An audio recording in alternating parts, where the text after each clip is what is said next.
Now, for almost half a century, a small band of enthusiasts have been wrapped up in a mammoth labour of love. They've been restoring a small steam tugboat they saved from a scrap heap.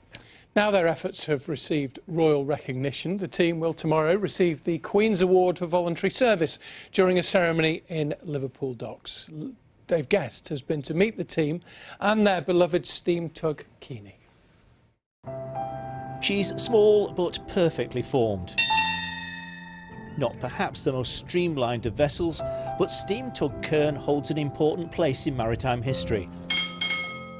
She's the last remaining operational naval coal-fired steamship to have seen service in 2 world wars.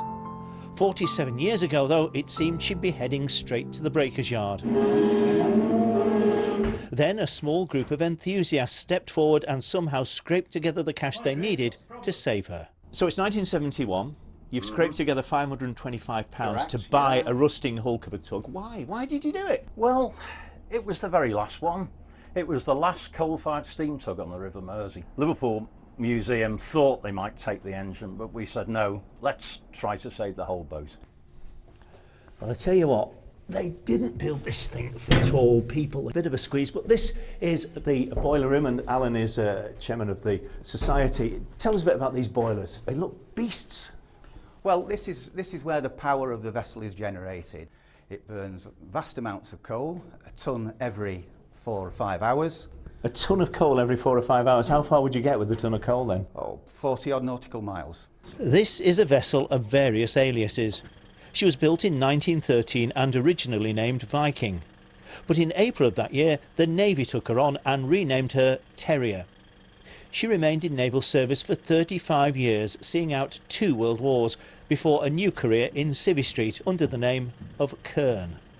Well, of course, when she was built, there were no fancy pants radios to communicate from one end of the ship to the other. There was this thing. Hi, engine room. Yeah, this is the engine room, and it's remarkably quiet at the moment. What seems to be the problem? The problem with the boiler is the stay tubes have failed.